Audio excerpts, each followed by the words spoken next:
Hello everyone, welcome to Analog IAS Current Affair Analysis for 6th July 2020, and these are the articles we'll be dealing today. The first article for the day is taken from the Hindu and it is titled Re-enfranchise the Forgotten Voter. So the central idea of this article is to propose a one nation one voter ID card and allow the migrants who are generally at loss to vote in the states that they are staying without having to move from one place to another. This is because in the case of the present pandemic, a lot of state governments have showed complete apathy without any humanitarian ground to a lot of migrants because they don't actually belong to that particular state and they're not voters or their outcomes are not actually captured in the electoral process. So there is a necessity to empower these migrants. So there is this idea of one nation one voter ID card.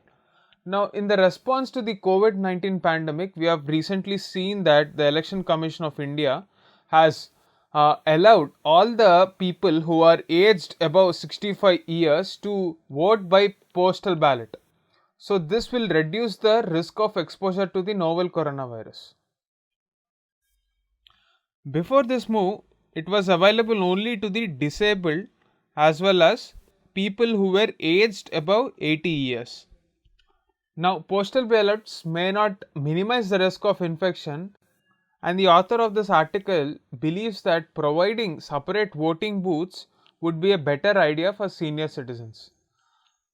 Apart from this, he starts talking about the issue of migrants. The fact is, we don't have exact data on internal migration.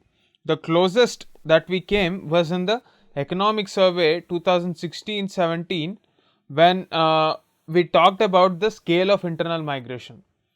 But to actually empirically look at the situation, it took a pandemic like COVID-19 to realize the impact or gravity of the situation and the impact that internal migration will have on economy.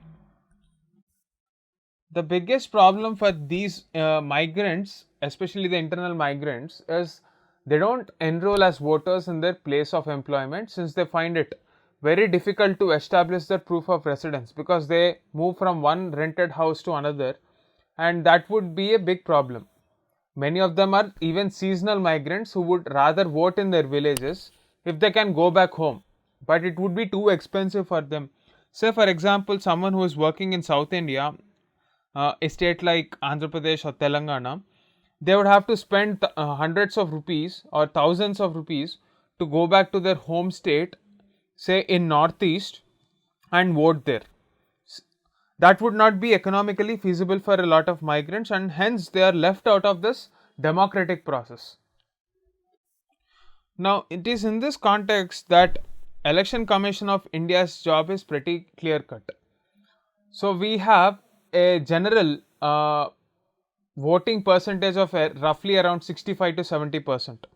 So the job of Election Commission of India is to get the rest of the people to vote. One of the major factor why people are not voting is because they don't have their vote at the place they are working. So national election study surveys have shown that about 10% of the registered voters refrain from voting due to lack of interest in politics. So that would leave around approximately 20 crore voters who want to vote but are unable to do so. So 90% of the population is actually interested in voting in elections and electoral processes. We can ignore the rest of 10%, but we have to focus on the 90%. So nearly 20 crore people are left out because of the issue of migration, and if we can actually bring them on board, we can turn the tables in our electoral processes. To facilitate this, the author suggests the idea that is already existing, that is the electronically transmitted postal ballot system.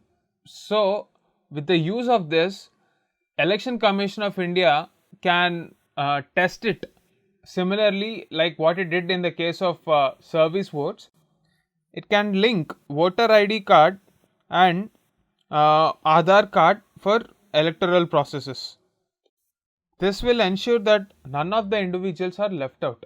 To facilitate voting by migrant workers, probably the Election Commission of India could undertake substantial outreach measures using the network of district collectors. So, it is in this context the author says that if we can have a one nation, one ration card, a national mobility card, where there is a unifying tendency using technology, we can extrapolate that idea even to the election and electoral processes as well. So there is one interesting quote that author uses in the conclusion of this, which can be used in our exams directly. We do not have government by the majority. We have government by the majority who participate. Ensuring that every Indian voter can participate in elections is imperative to ensure a democratically inclusive India. So this lines can exactly be used in our answers in our conclusion. So therefore this is a very interesting line. Please do note it down. The second article is taken from the Indian Express and it is titled Atmanirbhar in Agriculture. So when we're talking about Atmanirbhar, we are focusing on the idea of self-reliance. Now this self-reliance doesn't mean that we have to block trade with other countries or we have to block imports from other countries and encourage our own domestic produce. What it actually means is we have to empower our people to develop capacities to reduce import dependency and at the same time improve on export competitiveness. One thing we have to remember about economic activity is that whatever is economical to the consumer, that would sell more in the longer run. Nationalistic sentiments would work only to a certain extent. So it is in this context that we have to focus on building these capacities to improve our export competitiveness. Now what do we do to improve the export competitiveness of the agricultural sector and lift the spirits of our Indian farmers and achieve the dream of doubling farmers' income by 2022? Is it a reality? We have to look at this. We have to keep one principle in mind. We have to export more where we have a competitive advantage and import where we lack competitiveness and work on improving those competitiveness. So till 2013-14 agricultural trade was booming and after that it was very sluggish. So this is the pattern exhibited by agricultural trade.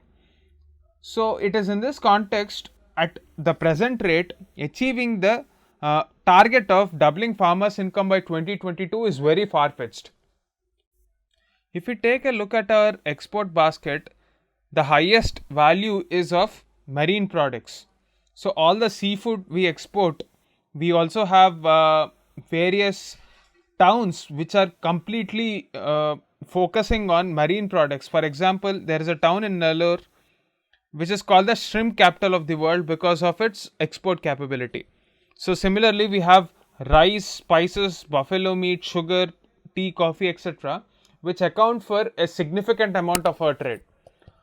However, we have to consider the factor of subsidies in the form of free power, free fertilizers, and free urea, and whether can we say that this is actually export competitiveness. Can the industry sustain without these kind of subsidies?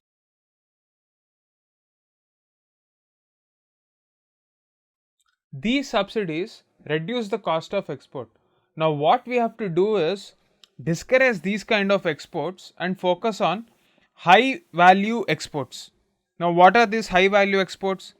Fruits, vegetables, flowers, etc., and also spices give us good revenue. If we can encourage these kind of perishable goods, we can improve the incomes of our farmers. So the government should offer incentives for exports of high value agricultural produce like vegetables, spices, tea, coffee, or even cotton, as we do for rice and sugar. This is a question that policymakers should think and I on the comparative advantage principle. On the other front, we are also importing significant amounts of edible oil, especially the palm oil. Almost 10 billion worth of edible oil is imported into our country every single year. Now, why are we not improving our capacities in edible oils? That is another question that we have to ask. So, the point is very clear. We have to reduce our import bill, and for that, we have to produce more in our own country. And we have to ensure that other costs involved in producing crops like water, environmental concerns, all that should be factored in, and subsidies which glorify or which incentivize unsustainable practices should be removed. That is one way where we can achieve self sufficiency and also increase our potential to produce more through agricultural economy. That is the gist of this article.